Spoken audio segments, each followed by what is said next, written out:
Film 92 کے ساتھ حاضر ہوں۔ میں ہوں خالد تبسم۔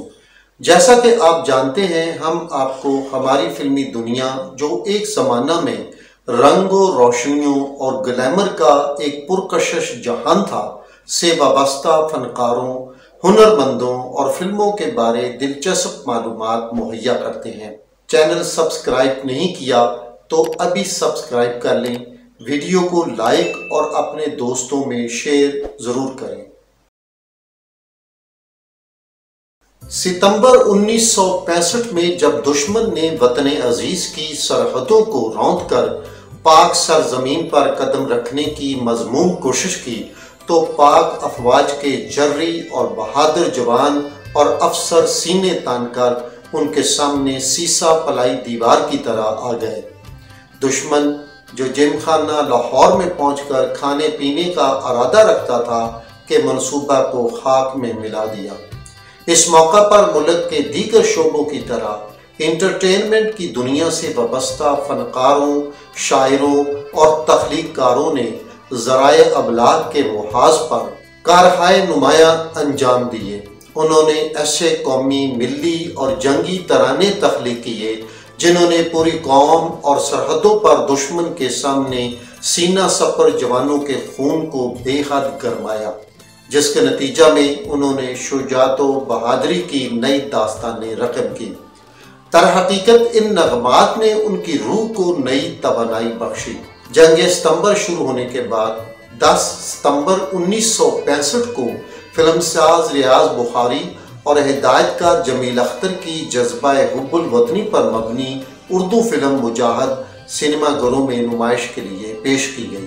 اس فلم کا اسکرپٹ مایا ناز مصنف ریاض شاہد نے لکھا، جبکہ اداکاروں میں محمد علی سدھیر، دیپا اور صوبیہ خانم نمایاں تھے۔ مجاہد کے لیے حمایت علی شاعر کا لکھا اور گلوکار مسعود رانا اور شوکت علی کا گایا ایک ملی ترانہ ساتھیو مجاہدو جاگ اٹھا ہے سارا وطن موقع کی مناسبت سے اس قدر مقبول ہوا کہ ہر مرد و زن کی زبان پر آ گیا اور صحیح معنوں میں ایک جنگی ترانہ بن گیا۔ اس ترانے کو موسیقار خلیل احمد نے دل اور خون کو گرما دینے والے سروں سے سنوارا۔ اس کے بعد جمیل الدین علی کے لکھے اس نغمے اے وطن کے سجیلے جوانوں میرے نغمے تمہارے لیے ہیں نے تو کمال ہی کر دیا۔ ملکہ ترنم نور جہاں کی پر اثر آواز نے ان الفاظ کو کانوں کے ذریعے اس انداز سے دل تک پہنچایا کہ فوجی جوانوں کے اندر ایک نئے جذبہ اور ولولہ نے جنم لیا اور وہ بے دریغ ہو کر محاذ جنگ پر لڑنے لگے۔ ان قومی نغموں اور جنگی ترانوں کو تخلیق کرنے اور انہیں ہوا کے دوش پر سننے والوں تک پہنچانے کے لیے ریڈیو پاکستان نے نمایاں خدمات سر انجام دی۔ انہی دنوں مسرور انور کے لکھے ترانے اپنی جان نظر کروں، اپنی وفا پیش کروں، قوم کے مرد مجاہد تجھے کیا پیش کروں نے بھی جوانوں کے خون کو خوب گرمایا۔ 1958 میں ریلیز ہونے والی فلم چنگیز خان میں شامل طفیل ہوشیار پوری کا لکھا یہ ترانہ اے مرد مجاہد جاگ ذرا اب وقت شہادت ہے آیا بھی فضاؤں میں گونجتا رہا۔ اس ترانے کی دھن رشید اترے نے بنائی اور اسے عنایت حسین بھٹی اور ساتھی گلوکاروں نے گایا۔ ان کے علاوہ ڈاکٹر رشید انور کے لکھے پنجابی ترانے نے بڑی دھوم مچائی، جس کے بول یہ تھے: اج ہندیاں جنگ دی گل چھیڑی اکھ ہوئی حیران حیرانیاں دی مہاراج اے کھیڈ تلوار دیے جنگ کھیڈ نہیں ہوندی زنانیاں دی۔ اس نغمے کو ریڈیو پاکستان کراچی کے گلوکار تاج ملتانی نے گایا، جس کی مقبولیت نے انہیں صفِ اول کے گلوکاروں میں لا کھڑا کیا۔ اس نغمے نے تلوار کی دھار کا کام کیا، جسے سن کر فوجی جوان اس بے جگری سے لڑے کہ دشمن فوج کے چھکے چھوڑا دیے۔ ملکہ ترنم نور جہاں کے گائے اس پنجابی نغمے نے بھی نئی توانائی دی۔ ہو میریا ڈھول سپاہیا تینوں رب دیاں رکھاں، بلکہ یہ چونڈا کے محاذ پر دشمن کے ٹینکوں کے سامنے لیٹنے والوں کی قربانیوں کا اعتراف تھا۔ مزید ملکہ ترنم نور جہاں کے صوفی غلام مصطفیٰ تبسم کے پنجابی نغمے اے پتر ہٹاتے نہیں وکدے تو لب دی پھرے بازار کڑے نے تو جوش و ولولہ کی ایک نئی لہر پیدا کر دی۔ یہ تمام نغمات دشمن کے خلاف لڑنے والے جوانوں اور افسروں کے لیے خراج تحسین اور نذرانہ عقیدت تھا۔ شاعروں نے نہ صرف فوجی جوانوں بلکہ فوجی افسروں کو بھی خراج تحسین پیش کیا۔ نور جہاں کا گایا ہائے نی کرنیل نی جرنیل نی واضح ثبوت تھا۔ مشہور فلمی گیت نگار تنویر نقوی کے قلم نے بھی وطن پر قربان ہونے والے شہداء کو زبردست انداز میں خراج عقیدت ان الفاظ میں پیش کیا: رنگ لائے گا شہیدوں کا لہو، جس کو ملکہ ترنم نور جہاں کی پرسوز آواز نے نہایت پر اثر بنا دیا۔ جنگ ستمبر 1965 کے اختتام کے بعد فلم سازوں نے معرکہ شجاعت و بہادری پر فلمیں بنانے کا آغاز کیا۔ اس سلسلے میں 1966 میں کراچی میں بننے والی فلم آزادی یا موت جنگ ستمبر کے موضوع پر مبنی تھی، جس میں اداکار حنیف اور اداکارہ صوفیہ نے مرکزی کردار ادا کیے۔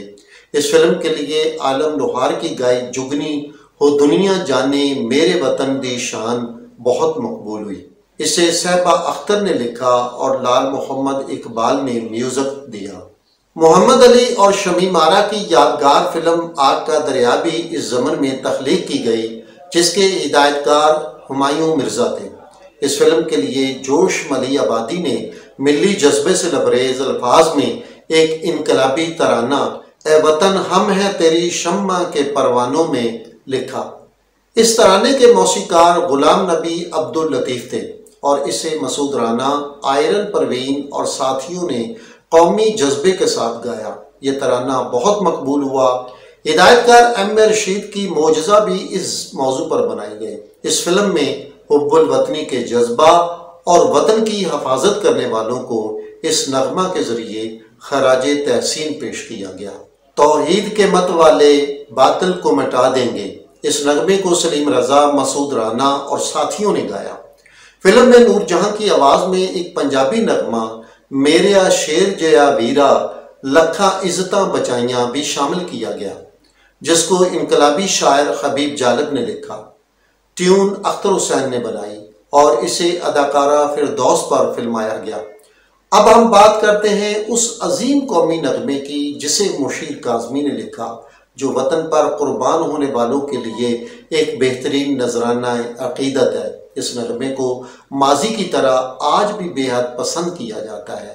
نسیم بیگم کی پرسوز آواز نے اس نغمے اے راہ حق کے شہیدوں وفا کی تصویروں کو ہر دل کی آواز بنا دیا۔ موسیقار سلیم اقبال کی لازوال دھن سے آراستہ یہ قومی نغمہ ہدایت کار سیف الدین سیف کی فلم مادر وطن کے لیے تیار کیا گیا۔